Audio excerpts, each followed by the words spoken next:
Greetings, dear viewers. When it comes to motorcycles from the United States of America, you will definitely remember the iconic Harleys, and probably also a brand like Indian.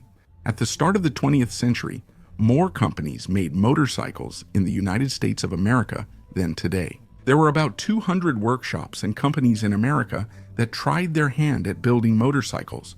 By 1929, only 3 remain: Harley, Davidson, Indian, and Excelsior.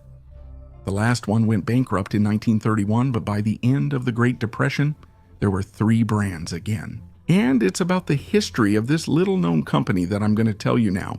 Discussing the history of American Simplex motorcycles, these lightweight, small displacement bikes differed in design because their creator chose not to follow the European motorcycle engineering approach. Simplex, they didn't resemble the popular DKW RT 100 or 125. Outwardly, these motorcycles looked like small Harleys or Indians.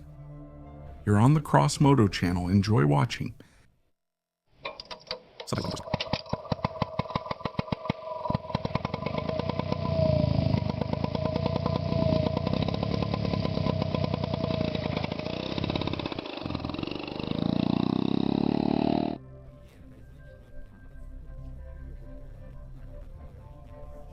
Subtitles made by Dima Torzak.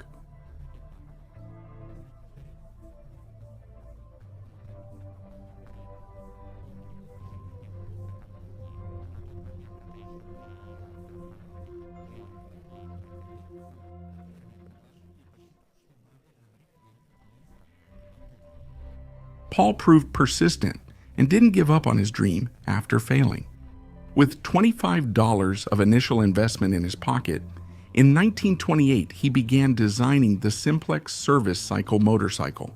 The idea was to create a simple, lightweight, and inexpensive vehicle that could increase people's mobility, especially for the poorest segments of the population. While developing his brainchild, Trin faced several problems and difficulties. He had barely sat down at the drawing board when the Great Depression broke out.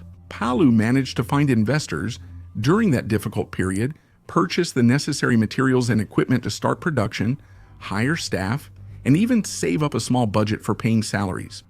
How did he manage to do it? History has not preserved the answers to this question. Simplex Manufacturing Company was able to start a business during the Great Depression with a new product designed to help people with transportation problems. That in itself was a huge achievement for that time. Another interesting fact is that the company was founded in the southern United States in New Orleans. To this day, it's the only motorcycle company that operated in the agricultural South. All the others, in one way or another, originated in the more industrial regions of the North or West. The first prototypes of the lightweight motorcycle appeared as early as 1933, and the first production model, called the Simplex Service Cycle, made its public debut in 1935. The Service Cycle was a lightweight motorcycle weighing only 60 kilograms dry in the classic American style. The machine's core was a single-cylinder, 2-stroke engine with a 130cc, 7.9 cu-in displacement. Maximum power ranged from 2 to 2.5 horsepower. This potential was enough to accelerate the Simplex motorcycle to a maximum of 64 kilometers per hour. The normal cruising speed was about 40 kilometers per hour.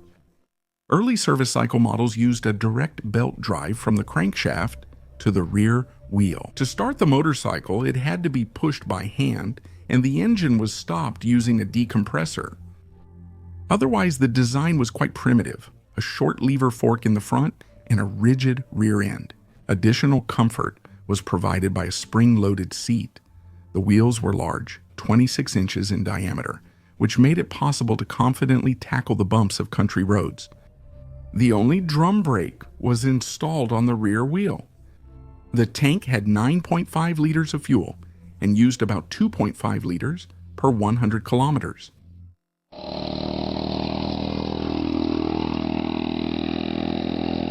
Paul Trin, despite his high rank, often visited the design department and workshops, working with engineers to bring new ideas to life.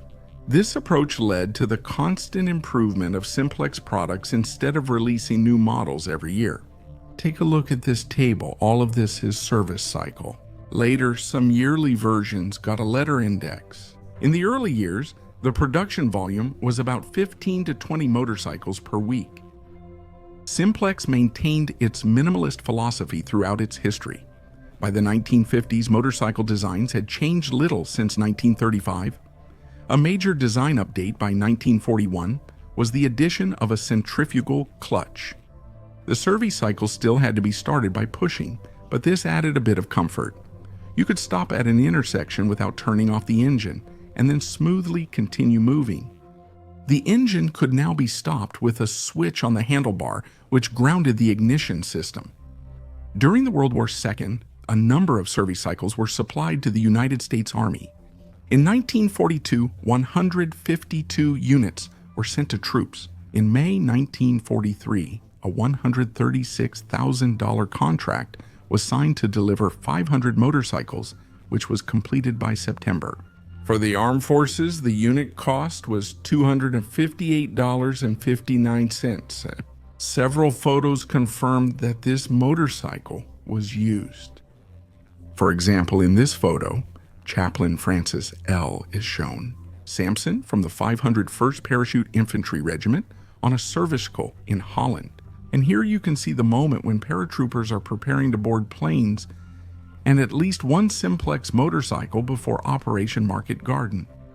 After the war, light motorcycle production continued, but by the 1950s, their design was completely outdated. In 1953, a number of technical changes were made.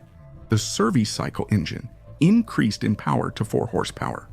A kickstarter was added, and a continuously variable transmission with a variator appeared. The gear ratio was changed by expanding and contracting the drive pulley, with a gear ratio in the lower range of approximately 18:1 and in the upper range of 7:1. This model was called Simplex Automatic. By the way, in the mid-1950s, Western Auto sold Simplex motorcycles under the Wizard brand. The model with the variator was an interesting machine, but its production was small scale. By 1960, Simplex Manufacturing Company had stopped. Simplex was small scale. There were several reasons for this. First, by 1960, Simplex motorcycles had become hopelessly outdated. Second, by that time, the Japanese had entered the United States market with their inexpensive machines. Just Honda alone, with their lightweight mopeds and brilliant marketing, was enough. In the 60s, Simplex switched to more relevant niches. The company produced mini bikes and go-karts, which were equipped with their own engines. The peak of popularity for this kind of recreational and racing equipment was in the 60s and 70s. However, over time, for a number of reasons, this business also declined. In 1975, Simplex was declared bankrupt, and 3 years before that, Paul Trin, probably sensing the collapse of his brainchild, sold the company. Nowadays, any version of the Simplex service cycle is in high demand among restorers and collectors. These simple, lightweight bikes are an important chapter in the history of American motorcycles. And for some older Americans, they are a warm memory of their youth and the first motor vehicle they ever owned, which was a Simplex. That's the story, my friends, of motorcycles from New Orleans. And with that, my story comes to an end. What should you do if you enjoyed this episode? You probably already know, but just in case, let me remind you, like the video, leave a comment. It helps promote the video. Share this story with your good friends. And if you haven't subscribed yet, be sure to subscribe so you don't miss new and interesting episodes about motorcycles and more.